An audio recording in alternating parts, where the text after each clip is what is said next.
How do you overcome setbacks?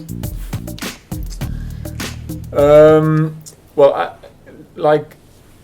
I think my character is that if I can do something about a specific situation, I will do, and if not, I can just take it and put it over there and continue with the way I want to live. With all the physical setbacks, okay, this is heavy for one day. I mean, if you have like cerebral attack, or you have diabetes or cancer, I mean, this will set you back a few hours, a few days, and for cancer like 1 month. But then you have to go. I mean, you cannot change. The only thing you can do is figure out which decision you have influence in, and then influence them well, and then it's up to the doctors, or up to the trainer, or up to the and leave it over there, because that's what I also learned during playing volleyball sports. Try to do 100%, not 95, but also not 105%, because you get into the place of everybody else, and they have to do 100%. If they do 95% and you want to do 105%, then why not 106 and 94, or 107 and 93? I mean, 100%, this is clear, and try to do your own best. And this is how I deal with setbacks. So try to focus what you can do to make it work again, and then go for it. And it really helps that I can sometimes look at it at a quite clinical way. So, okay, this is it. We take it and we put it over there, and we continue our work or my life, so that's how I deal with setbacks. Yeah. And in late 2016, you have been diagnosed with cancer, right? Yep. And you went through 8 chemotherapies for 5 months. Yep. How did you stay strong during that time? Well, of course, the most difficult part was the first month, the first hours, the news that I was not good, and at that point, when you hear the word cancer, the first association is death. So that's what's going through your mind. What are the chances that I'm going to die? Well, it took like a few days that I got the impression from doctors and some long distance doctors. So like the doctors who treated me, they were they didn't want to tell me the odds. But the doctors we all worked with, and they contacted me because of the situation, they told me that there was like a good chance that there would be a positive end, because this kind of type of cancer is treatable quite well for especially younger people who are fit. So I was in this category. So that gave me some confidence.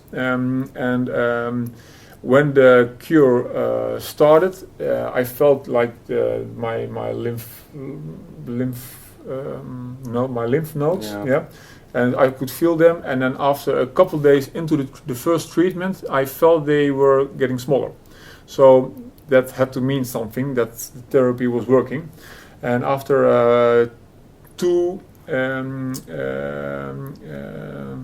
therapies, the second week, it was almost gone. So that was quite positive. And after 3 weeks, we had the first check scan, and that was the radiologist was really positive, and he said, "Well, this is great. This is great picture." So.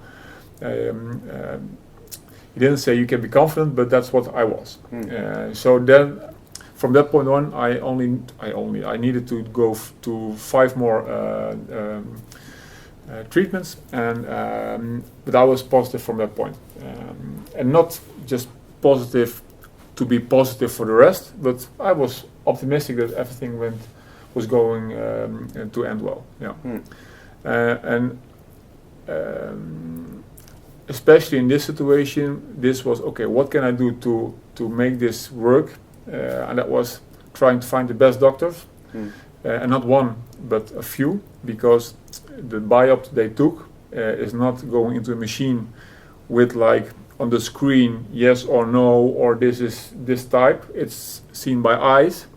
So there is a bias of the doctors, and I wanted to be sure that there were a couple of top doctors looking at it, and they had the same conclusion. And the 3 doctors who saw it had the same conclusion, and also had the same treatment advice. So that made it for me easy. I did my best, and now it's up to them. And fingers crossed. That's what.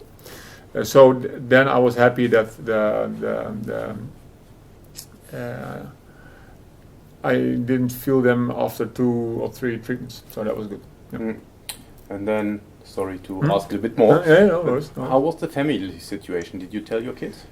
Yes. The first news when they told me it's not good, they knew it was cancer and it was lymphoma, but they didn't know which kind. So you have like 30 something different types.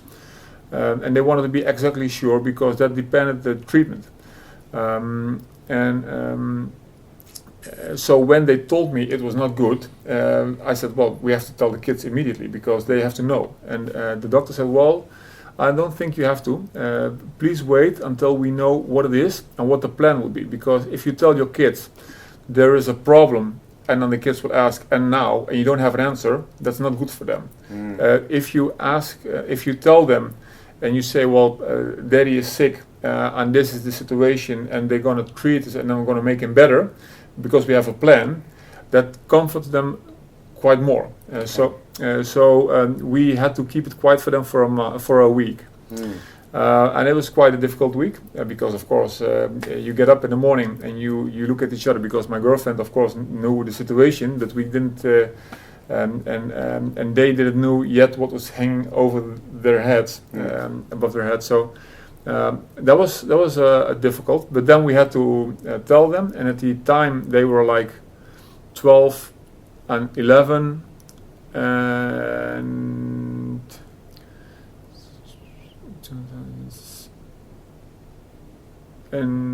4 and 7. So and they were doing the test on school. One had to do the test to go to the next school. So if we told them, we were thinking, oh my God, this is a lot of stress and it's influenced her test and stuff. But they reacted, of course, a little bit with fear. But they had some questions. The youngest one, they were too young to know the impact and the associations with the word of cancer. So after 5 minutes, they were okay. Can we play with the iPad right now? The first, that's I know. that's how it works. Unfortunately, the oldest one just 1 month before told us that he wanted to be a doctor. So the youngest one said, "Well, you have to hurry up because Dad is sick right now." Okay.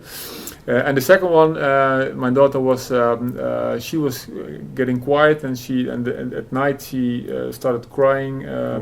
So that was quite difficult, but luckily after 1 month we could bring her the news that, well, we started the therapy and things were looking quite good. So, but for a few weeks it was like a difficult situation, of course. Yeah. I believe that.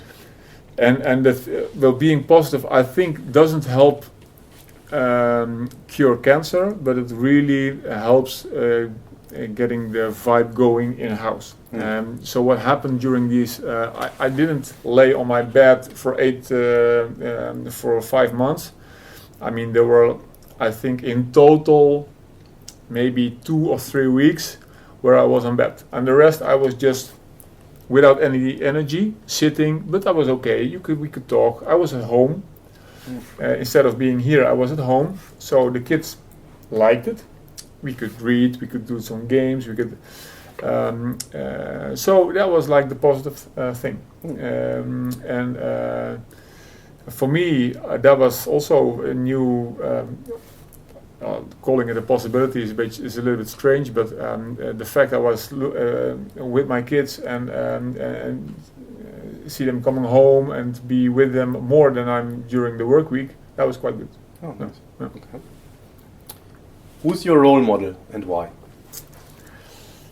Well, I admire a few athletes from a distance, and one I worked with him. So my personal volleyball hero and the guy I learned most of technically is Champ Bas. He's also 2'9", same position, and he was the best blocker in the world. I played him every day. So every match was easy for me because the blockers were always worse than in training. And how he was moving, how he held his hands, how he was going to the side, the decisions he took. That was really really good to work with. On a international, global level, Steve Redgrave. He was like a role model, diabetes-wise. He showed me that you can, even in one of the most difficult and hardest sports there is, rowing, still be Olympic champion if you have diabetes. I really liked, in the beginning of my career, when I was in my teenage years, Michael Jordan. I watched him a lot, and I really. Well, in the beginning, because he was like spectacular. But then during my career, I admired him even more about the way he took his team to the next level and won the championships. So there was like a two-step role model. And right now, I really admire Roger Federer about how he stays on top and performs after like 20 years, well, I think in his case, he's 37 right now. So 25 years around the world, flying, living in hotels, and still keeping the joy for the game, the pressure of the whole world. I mean, if he loses, it's world news. And every opponent you see wants to win one match, and it's against Roger Federer. And he has to play all the matches all year long, always with this pressure. And that is really, and how he deals with this, being easygoing and a gentleman on the court, that's really fantastic, I think. And he's, I wanted to say he's not Olympic champion, but he is in doubles. He's in doubles. You are ahead of him, but he's in doubles. That's true. Okay, good. And the other person, Jan Postuma, was he also on the 96 team? Yeah, he's on the 96 team. So he that was his last tournament for the national team, and I think he is 8 years older than I am. So he was also on the 92 team and in the 88 team, and I think even in the 86 team. No, he was. This was like the end of his career. He was he was really experienced player. And then from you played the same position, you said.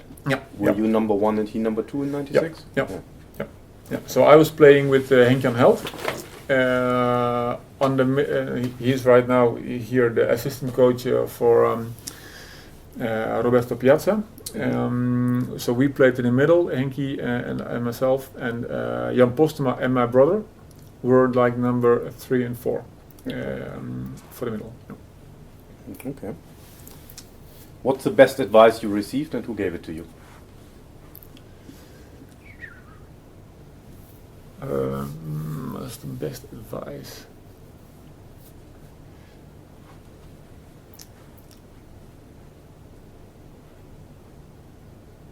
I'm not sure who told me, but sometimes you lose, sometimes you learn is something I really liked, because I'm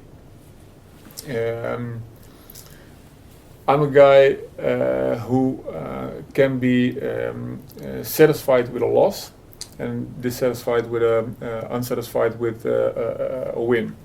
So trying to see in the bigger picture. So if we lose like a championship match, that's okay. If this if this loss teaches me something I can use to be a better player the next match, then it's okay. Mm-hmm. Sometimes you lose and sometimes you learn. Sometimes you win, sometimes you learn. Is I think a great one, because there is always something to learn. Yeah, I think it's John Wooden, the basketball coach, famous college basketball coach. He said something like, "You either succeed or you learn." Yeah. Okay. Yeah. Well, I think that's a great one. Yeah. So back in the days, how did a typical training day look like? A typical training day depended a lot of the coach we had in Italy or in the Netherlands. The national team in the Netherlands, we had like weightlifting training or fitness training, and then we went to the gym to do ball training. Normally we started around 11 and finished at 3, something like this. In Italy it was cut in 2. So in the morning we had physical training and the afternoon ball training. Ball training was normally between, depending the more you went close to a match day, the shorter the trainings were. Could be 1 hour and a half, 2 hours, sometimes maybe 2 hours and a half, depending a little bit on the training. And if you had like to in the beginning of the week, it could be 3 hours, and with I remember even longer trainings in national team where we had like a couple of weeks no matches, just like preparation. So like we had like 3 or 4 weeks of preparation before starting the friendly matches before going to the tournament. In the beginning, we could also do like 3.5, sometimes 4 hours of ball training. But I think that's too long. I mean, it doesn't match the duration of the match. But that was typically how the day starts. So in the morning in Italy, we had like 10 to 12 and 5 till 7, 7:30. And in the Netherlands it was from 10 or 11 till 2, 3, something like that. Did you never consider going into coaching? No, I had to explain to myself why I would like to do it.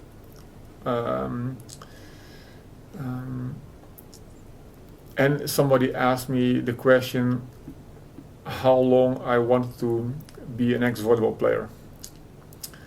And that made me decide that no, I'm the way I played volleyball 100% and always on. I saw a lot of trainers, and I worked with a lot of trainers who were like really dedicated. That my view of being a good coach was volleyball 24/7, and I didn't want to do that. So that was not my. You're never off. You're always on, and as a player, you have the possibility to go off. I mean, you go to your training, you do your 3, 4, 5 hours of training you need to do. Besides that, you take care of yourself, you sleep, you eat well, and that's it. But if you want to relax and switch off, that's possible. My idea was that as a trainer, it's quite difficult to do. Plus, if you want to be a trainer and you look like 3 or 5 or 10 years ahead, you also have to, if you enter this path, you have to see the consequences. What this could mean in 3 or 5 or 10 years.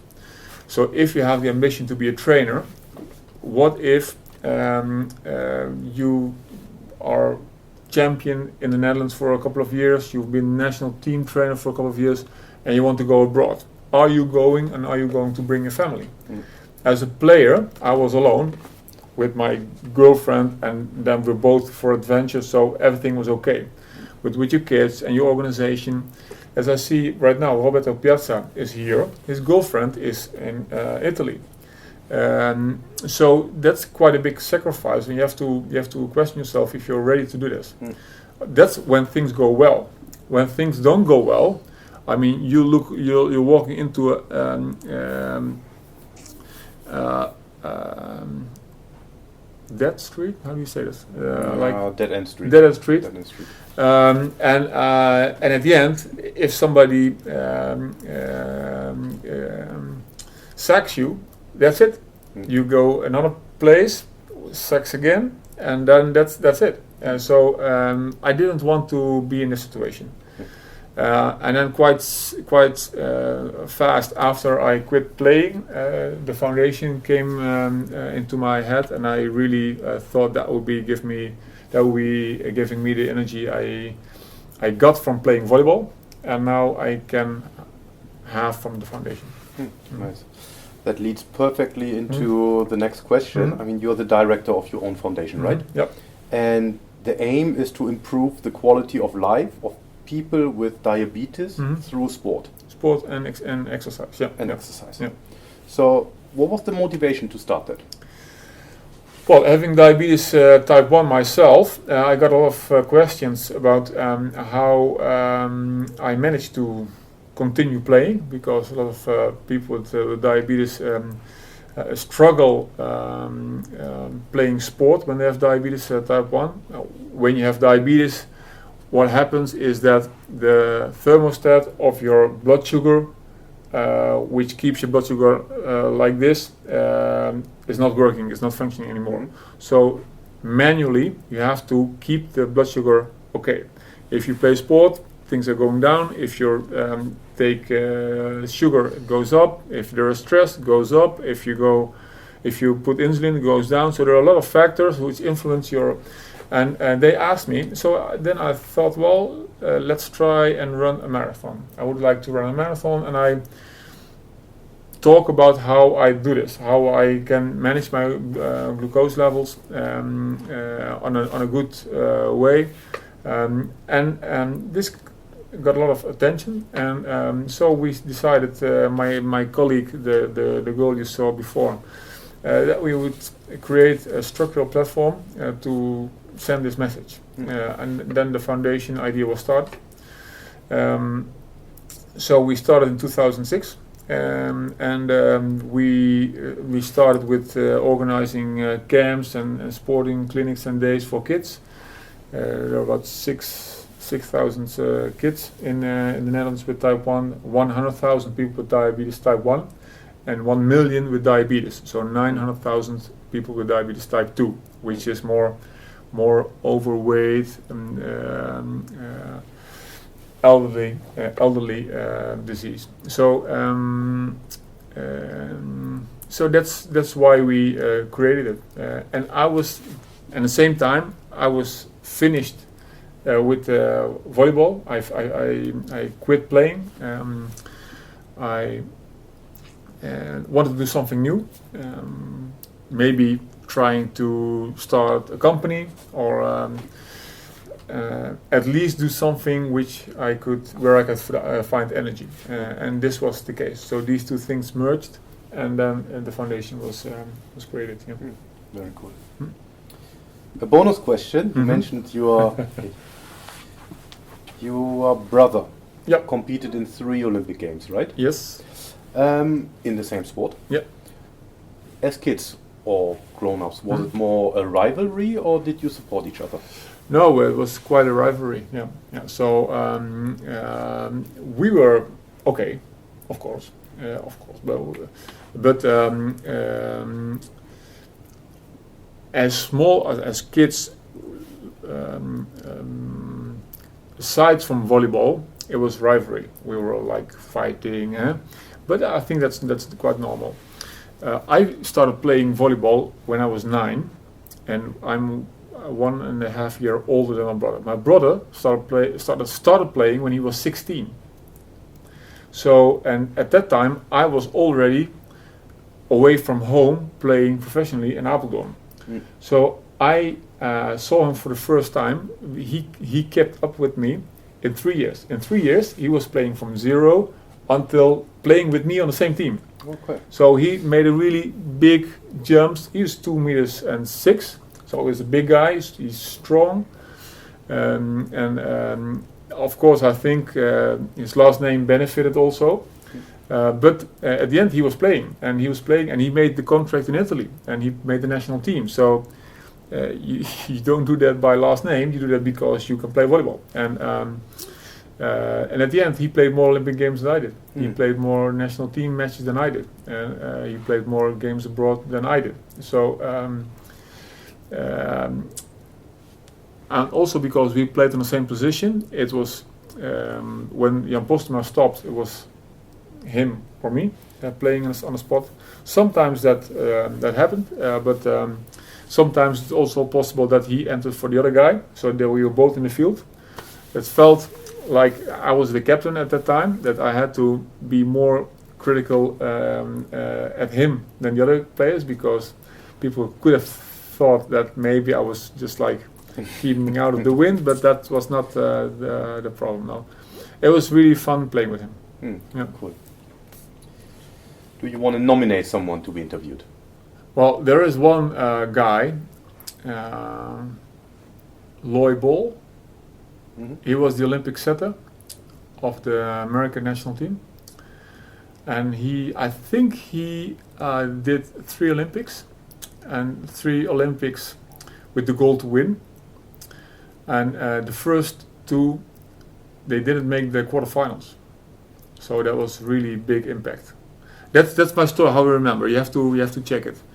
And then the third was in Beijing, the Beijing Olympics. And their head coach, just before the first match, went home because his father-in-law was murdered in China by a psychotic Chinese guy. So they played the first week without coach, and they won the Olympics. And this is really a great guy.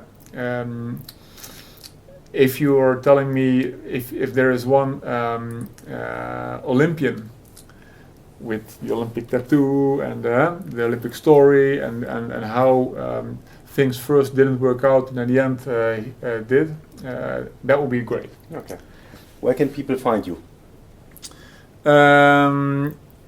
You like my email address, or your foundation is on the website, and it's bvdgf.org,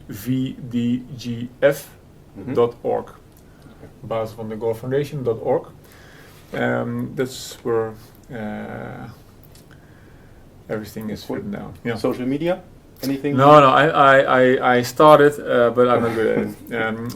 We have, of course, the social media from the foundation, but me personally, I have like the Insta and the Twitter and the LinkedIn, but I'm not using it now. No. Okay. No. Cool. Cool. Bas. Yeah. Thanks a lot. Okay. Thanks a lot. You're welcome. Very good.